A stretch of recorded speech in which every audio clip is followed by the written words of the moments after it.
Assalamualaikum warahmatullahi wabarakatuh. Bismillahirrahmanirrahim. Alhamdulillah wassalatu wassalamu ala Rasulillah wa ala alihi wa ashabihi wa man tabi'ahu wa wala. Amma ba'd. Tajuk kali ini ialah Su'alul Qabri wa azabuhu wa na'imuhu. Soalan kubur, azab kubur dan nikmat kubur yang merupakan siri yang ke-9 dalam perkongsian kita. Dan di dalam buku teks kamu dia adalah merupakan tajuk yang ke-7. Bermula daripada muka surat 26 sehinggalah muka surat 32. 32 dalam buku teks. Boleh rujuk di situ. Melalui tajuk ini kita akan menjawab persoalan-persoalan yang berkaitan dengan perkara ini. Yang pertama kita akan mengetahui makna kubur dan kaitannya dengan alam barzakh. Yang kedua, kita akan mengetahui peristiwa-peristiwa yang berlaku di alam barzakh ataupun di alam kubur dan dalil-dalil bagi setiap peristiwa tersebut. Seterusnya, ada golongan yang tidak mempercayai tentang perkara ini, lantas mereka menimbulkan keraguan-keraguan dan bagaimana kita hendak menolak setiap keraguan yang ditimbulkan tersebut. InsyaAllah perkara ini akan dijawab melalui perkongsian pada kali ini. InsyaAllah. Baiklah, kita mulakan dengan isi yang pertama yang merupakan amat penting untuk peperiksaan ialah berkaitan dengan definisi ataupun ta'arif ataupun makna kubur itu. Makna qabri. Apakah makna kubur dalam bahasa Melayu kita? Jadi maknanya ialah setiap tempat yang menghimpunkan jasad mayat. Itu pengertiannya. Ada mula di sini ya. Wa kullu makanin yadhummu jasadal maiti. Sampai itu. Ini dia punya ta'rif bagi kubur. Setiap tempat yang menghimpunkan jasad mayat. Sama ada tempat tersebut adalah bumi, fi buq'atin minal ard, satu tempat kawasan tanah ni, ataupun fi jawfil asmak, ataupun dalam perut ikan, ataupun fi qa'il bahri, ataupun berada di dasar laut, ataupun menjadi debu yang berterbangan di udara. Maka udara al-jawul ladzi tanasara fihi al-jasadu ya'uddu qabran lahu. Maka udara yang bertaburan, berterbangan, tubuh yang hancur tadi dikira sebagai kubur bagi jasad tersebut. Itulah kubur. Tapi untuk takrifnya bermula dari sini sehinggalah di sini sekurang-kurangnya. Yang lain tu penjelasan saja yang menggambarkan bahawa kubur bukan sahaja di tanah tetapi boleh jadi di perut ikan, boleh jadi di dasar laut, boleh jadi di udara dan apabila ia menghimpunkan jasad mayat itulah dinamakan kubur. Cuma dalam itlaqul qabri biasanya bila kita ungkapkan kubur saja maka terbayanglah di fikiran kita dia adalah merujuk kepada tanah, makan ala makani minal ard. Merupakan perkara yang biasa dan min qabilil ghalib. Sebutan kubur yang merujuk pada tanah tu ialah merujuk pada pengetahuan umum dan juga asas ataupun berasaskan kepada kebiasaan. Kebiasaan. Tapi sebenarnya kubur tu maknanya lebih luas. Itu isi yang pertama. Seterusnya isi yang kedua, setelah mana kita mengetahui apakah kubur, iaitu tempat bersemadinya mayat, kehidupan selepas kematian itu dipanggil kehidupan barzakh, al-hayatul barzakhiyah. Jadi berkaitan dengan perkara ini, kita kena tahu apakah ta'rif yang boleh diberikan berkaitan dengan kehidupan barzakh. Perkara yang paling utama ialah kita kena tahu barzakh itu ialah marhalatun fasilah. Di sini pun boleh. Al-marhalatul fasilah hiya al-barzakh. Iaitu peringkat pemisah. Di sini, yang ayat di atas ni, dia cerita bahawa manusia akan melalui satu peringkat pemisah di antara kehidupan dunia yang dia tinggalkan dan kehidupan akhirat yang ia nantikan. Jadi, di antara kehidupan dunia, iaitu selepas kematian dia, dan juga sehingga ke satu tempoh, iaitu berlakunya hari kiamat ataupun hari akhirat, tempoh tersebut dipanggil barzakh. Dan apakah dalil yang menunjukkan kewujudan alam barzakh ataupun kewujudan barzakh itu adalah merujuk kepada surah Al-Mu'minun ayat 100 yang Allah Subhanahu wa taala berfirman, wa min waraihim barzakhun ila yaumi yub'atsun. Dan ini kena hafal elok-elok kerana dia adalah merupakan di antara komponen soalan yang penting dalam pelajaran tauhid. Di antaranya dalil. Dalam tajuk ini ialah dalil kewujudan barzakh. Allah cerita selepas kematian mereka, wa min waraihim barzakhun, ada satu tempoh yang dipanggil barzakh. Barzakh itu tempoh lah. Ila yaumi yub'atsun, ke hari mereka akan dibangkitkan semula. Itu dalil dia. Kemudian seterusnya sedikit keterangan berkaitan dengan barzakh yang ada dalam buku kamu. Jadi di sini pengarang menceritakan bahawa sebagaimana kita mempunyai hubungan dengan roh ketika kehidupan dunia, begitu juga ketika selepas kematian, fa innar ruh ta'udu ba'dal mautil insan wa mufaraqatihi dunya litattasila ittisalan yunasibuhu ma'a yalqahu fi hadhil hayatil barzakhiyah. Sebagaimana kehidupan dunia kita ada hubungan dengan roh, begitu juga selepas kematian kita dan meninggalkan dunia, kita juga akan diberi oleh Allah SWT hubungan dengan roh, hubungan yang bersesuaian untuk melalui kehidupan barzakh tersebut. Di antaranya, apa yang kita akan lalui ialah soalan kubur, nikmat kubur dan juga azab kubur. Maka Allah berikan hubungan yang bersesuaian dengan perkara-perkara tersebut. Seperti mana kita mempunyai rasa, kesan daripada hubungan tersebut, begitu juga ketika hidup kita di alam barzakh yang merupakan bidayatul marahil jaza, yang merupakan permulaan bagi peringkat pembalasan, yang mana perkara tersebut tidak diketahui melainkan orang yang mengalaminya ataupun merasai peringkat tersebut. Oleh demikian, itulah keterangan dengan barzakh. Maksudnya Allah akan mengembalikan roh kepada jasad untuk kita merasai perkara-perkara yang bakal kita lalui dalam alam tersebut dan juga melalui kesan-kesan daripada kewujudan soalan nikmat dan azab tersebut. Dan seperti mana kita ketahui bahawa kubur merupakan peringkat yang pertama dalam siri pembalasan selepas mana kehidupan kita. Isi yang ketiga yang boleh kita rujuk pada muka surat 27 berkaitan dengan peristiwa-peristiwa di alam barzakh berdasarkan kepada hadis Rasul ataupun nas-nas daripada syarak. Yang pertama ialah su'alul qabri.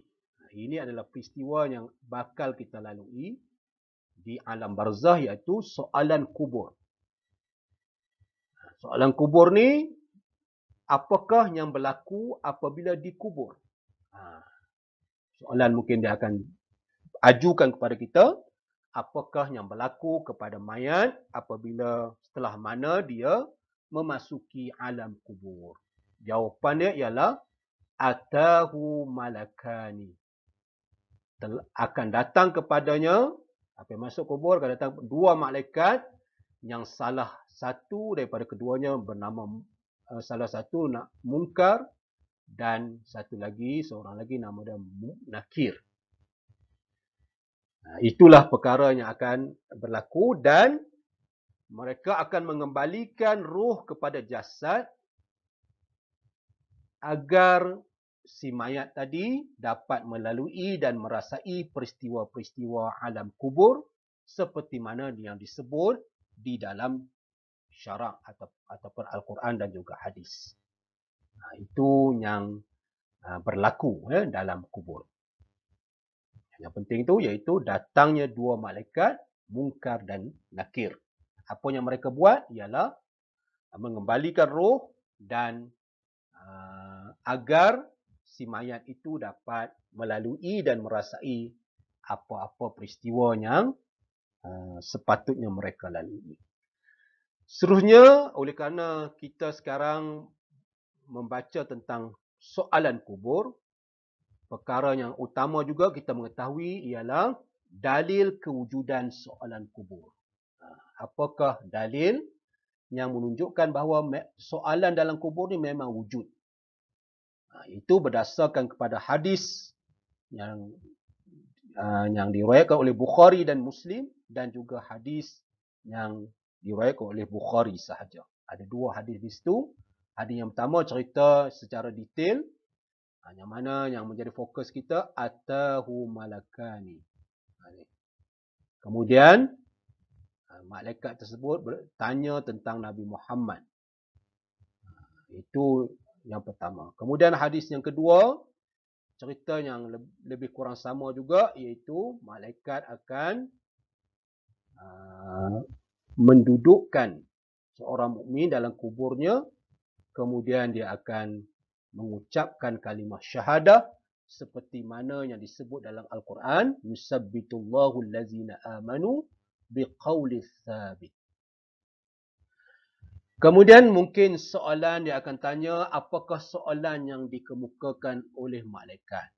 Salah satunya yang disebut dalam hadis ini ialah bertanya tentang Nabi Muhammad sallallahu alaihi wasallam. Apa jawapan orang mukmin? Juga penting kamu ambil perhatian ialah asyhadu annahu abdullah wa rasuluh. Itu kalau orang yang beriman. Itu jawapan orang yang beriman. Kemudian, siapakah yang menghadapi soalan kubur? Adakah orang beriman sahaja yang akan menghadapi orang yang tidak beriman terlepas daripada soalan kubur? Di sini jawapan dia, soalan kubur su'alul qabri amun li jami'il mukallafin. Sekurang-kurangnya di sini. Soalan kubur itu merangkumi semua mukallaf. Sama ada mukallaf tersebut orang yang beriman, orang kafir, orang yang taat, orang yang derhaka.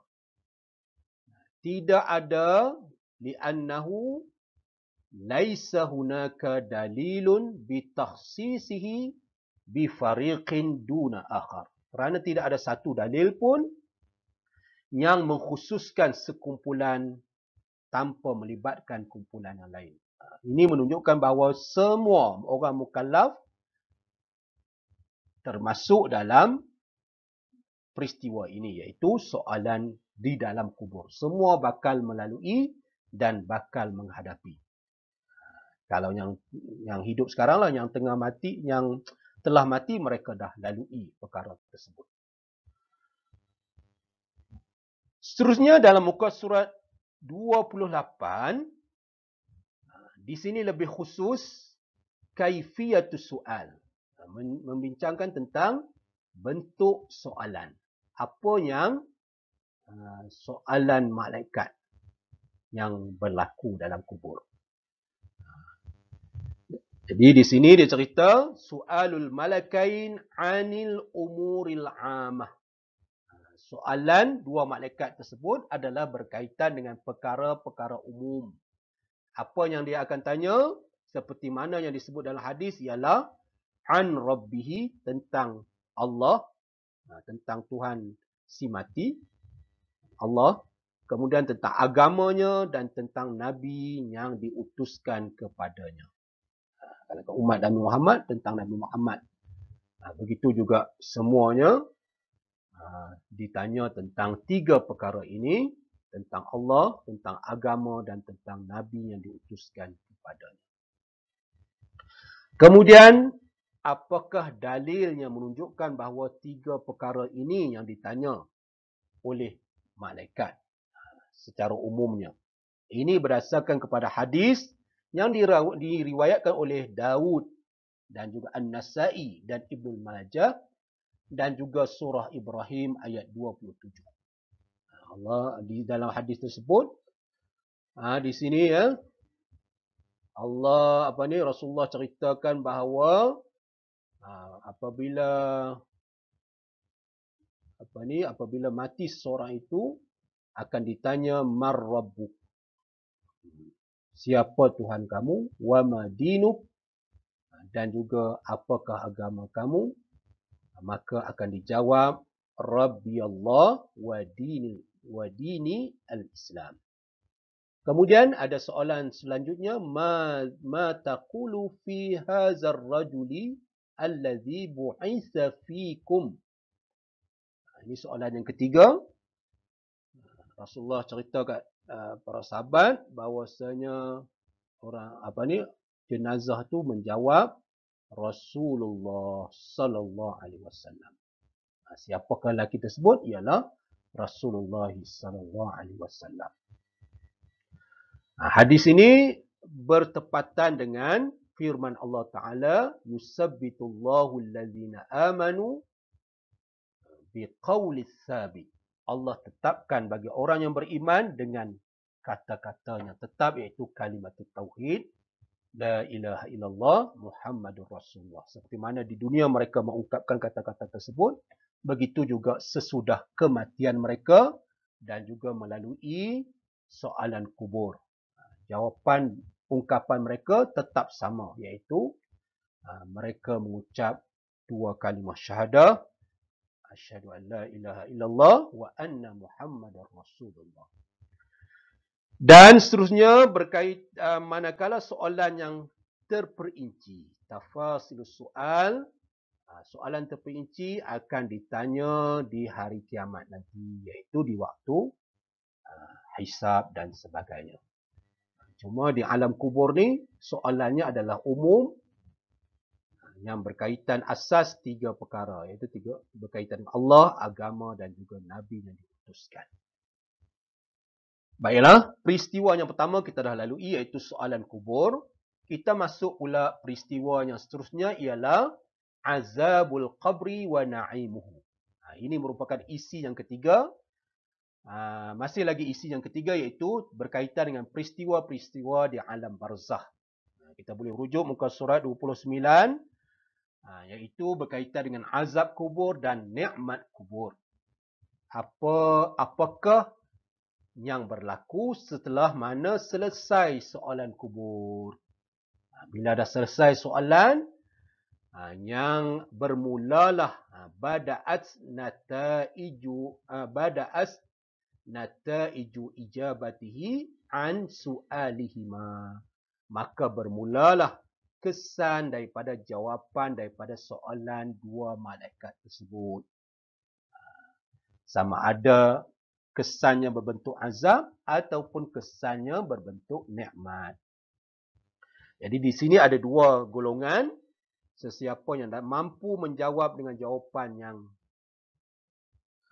Allah telah tetapkan, maka dia berada dalam nikmat kubur, dan sesiapa yang Allah tidak tetapkan dalam jawapannya ketika menjawab persoalan tersebut, ia akan merasai azab kubur sehinggalah kana fi azabil qabri ila ayyalqa jazaahu yaumal qiyamah. Sehinggalah dia merasai pembalasan sebenar di akhirat nanti. Itulah 2 keadaan.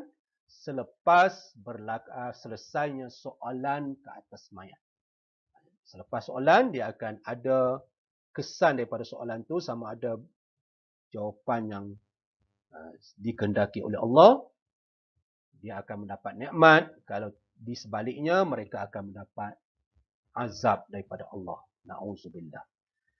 Seterusnya, isi apakah dalil yang menunjukkan adanya azab kubur dan juga nikmat kubur.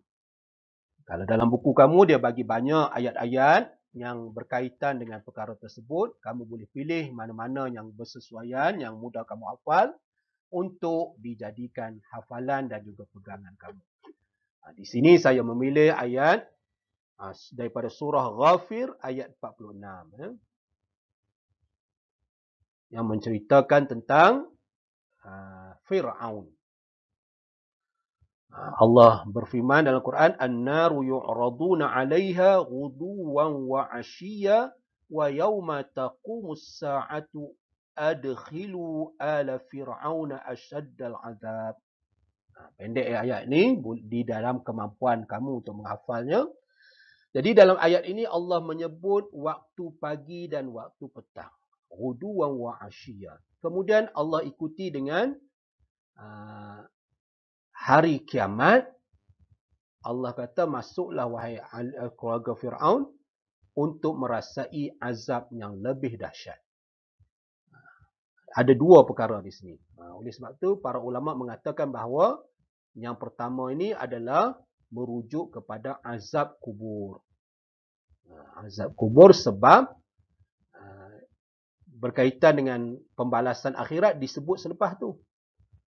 Oleh sebab tu, lagi satu iaitu Allah kaitkan dengan waktu. Bila waktu ni dia adalah bukannya hari kiamat. Bukannya hari akhirat nanti. Oleh sebab tu dia merujuk kepada azab kubur. Oleh yang demikian, ayat ini menceritakan azab kubur. Itu yang pertama yang akan dilalui oleh Fir'aun. Yang kedua, azab yang sebenar di neraka Allah Ta'ala. Na'udzubillah. Disebut kedua-duanya dalam ayat ini. Baiklah, selain daripada azab kubur, kamu boleh merujuk dalam buku muka surat 30, Allah juga menceritakan kepada kita bahawa annal mukallafa yabda'u yatalaqqa ba'da jazaihi bimujarradi idbarihi 'anid dunya bi khuruji ruhihi. Allah cerita bahawa mukallaf, orang yang mukallaf ini juga selain pada azab kubur, sebelum azab kubur pun mereka telah melalui pembalasan. Sejurus daripada mereka meninggal dunia saja dan keluar roh, mereka telah merasai azab. Ketika malaikat nak cabut nyawa pun, mencabut roh tu pun dah mereka, terutamanya orang yang derhaka, Allah telah merasakan kepada mereka azab. Begitu juga orang yang beriman, Allah merasakan kepada mereka nikmat, tidak merasa kesakitan dan sebagainya. Dalam buku kamu, dia menjurus kepada pembalasan yang berlaku pada orang yang kafir. Contohnya dalam surah Muhammad ayat 27. Ada dua lagi dalam kitab kamu boleh rujuk. Tapi saya ambil yang pendek saja. Allah berfirman, فَكَيْفَ إِذَا تَوَفَّتْهُمُ الْمَلَائِكَةُ يَضْرِبُونَ وُجُوهَهُمْ وَأَدْبَارَهُمْ. Allah ceritakan di sini bagaimana malaikat mematikan orang yang kafir dengan begitu kasar. يَضْرِبُونَ وُجُوهَهُمْ, memukul wajah mereka dan juga belakang mereka.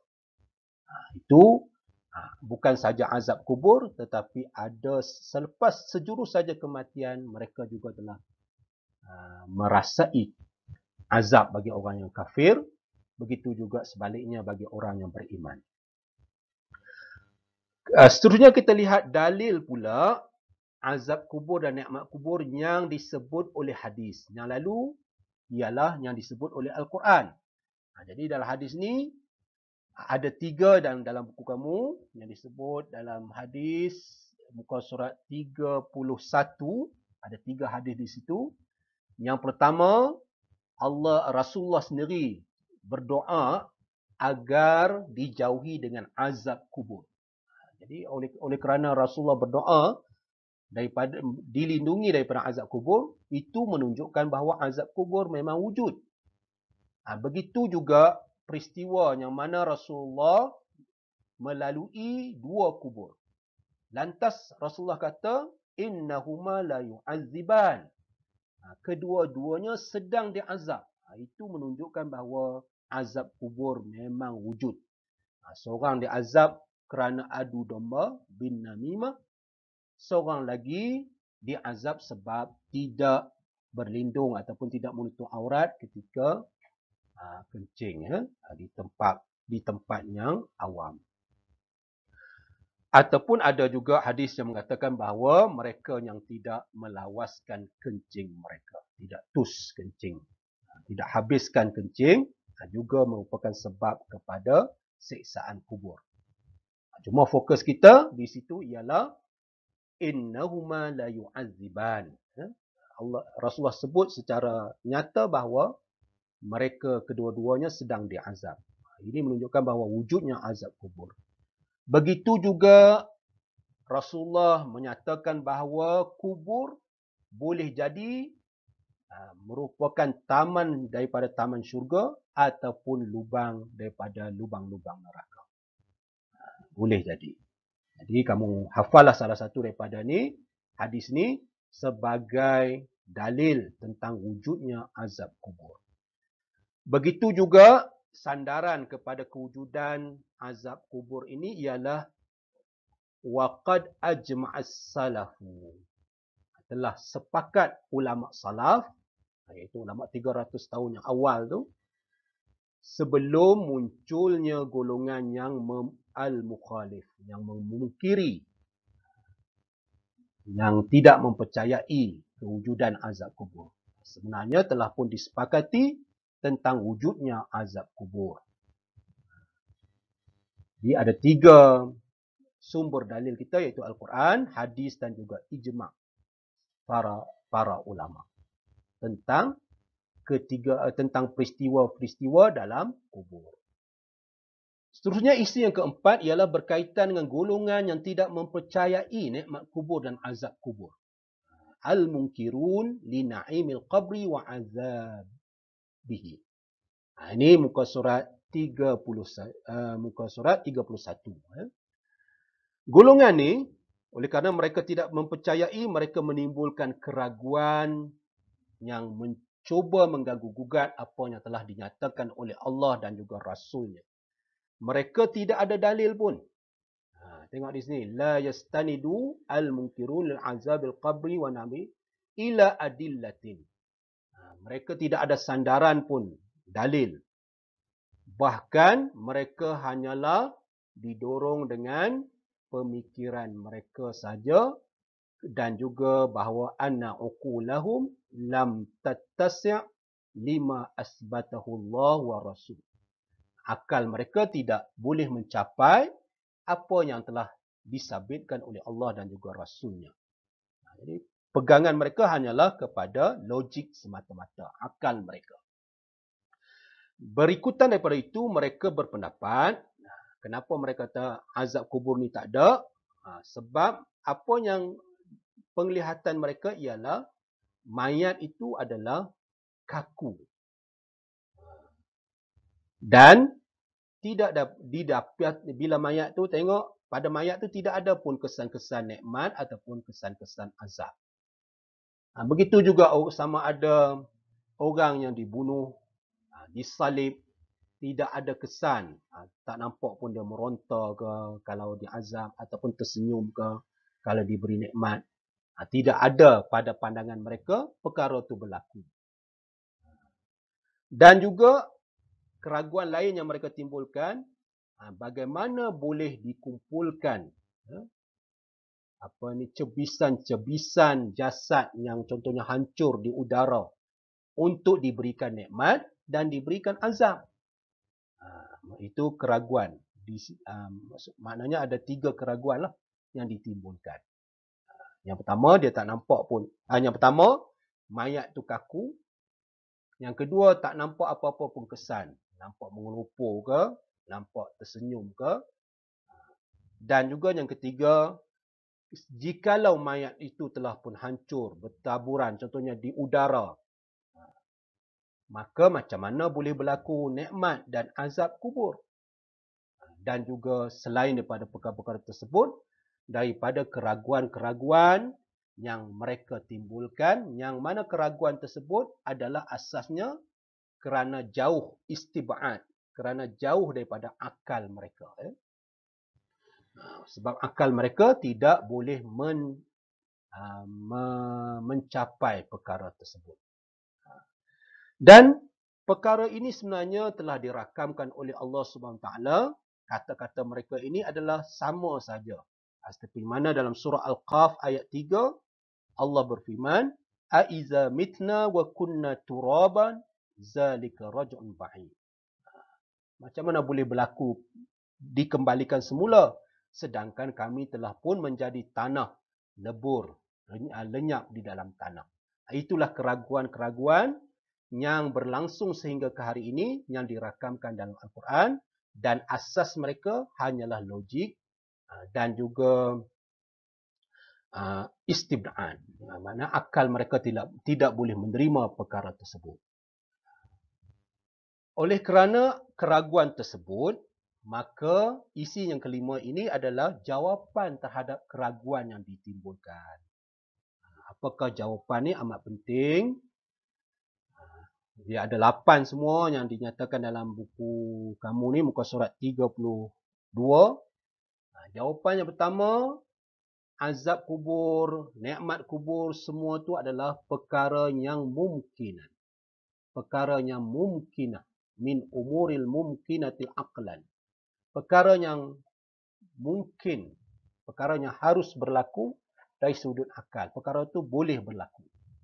Bukannya perkara yang mustahil. Itu yang pertama.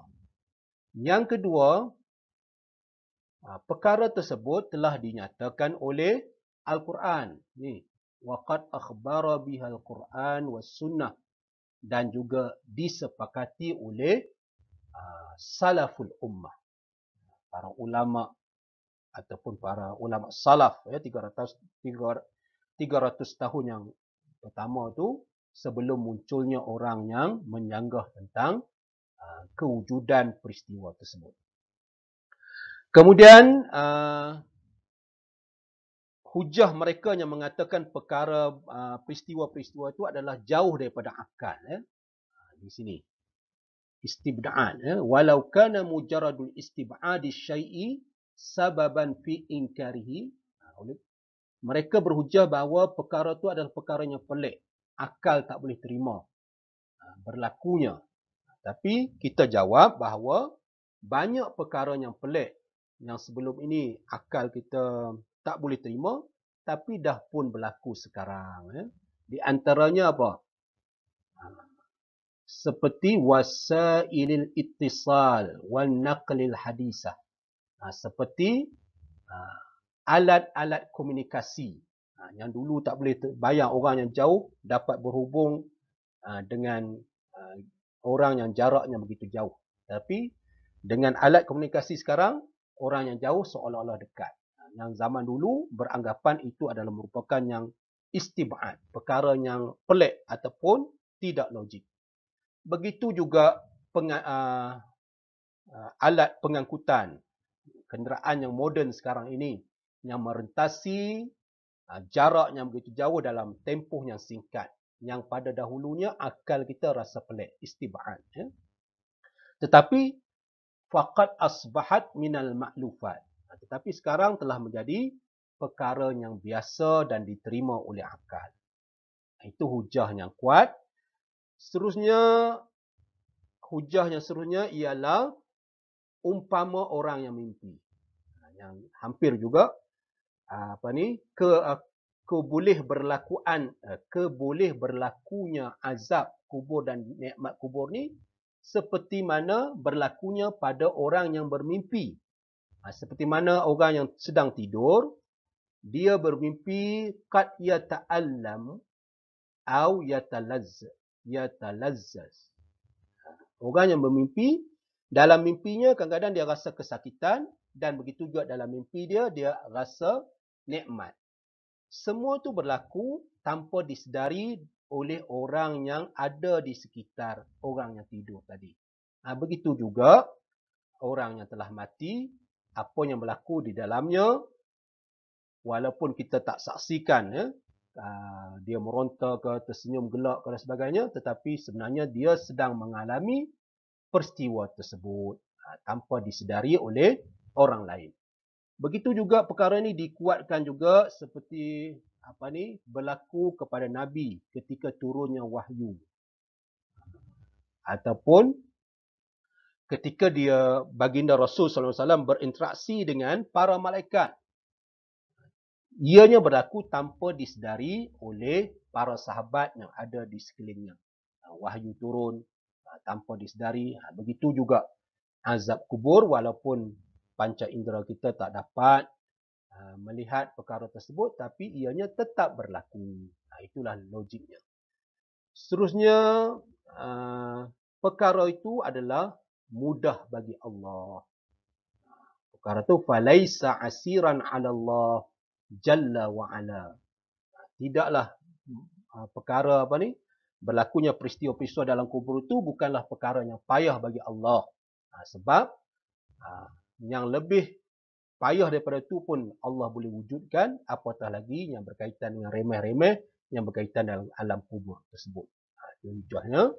Dan yang terakhir, bahawa sistem alam selepas kematian itu adalah binizamil mukhtalif. Dengan sistem yang berbeza. Dengan perbezaan yang bersangatan daripada apa yang kita alami di atas muka bumi ini.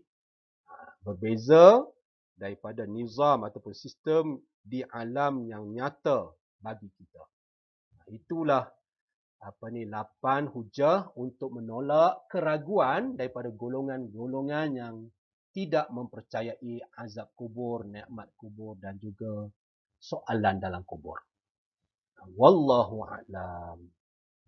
Itulah perkongsian yang berkaitan dengan tajuk Su'alul Qabri, Azabuhu wa Na'imuhu. Untuk kali ini, saya ucapkan jazakumullah khairan katsira, sehingga bertemu lagi dalam perkongsian tajuk-tajuk yang selepas ini.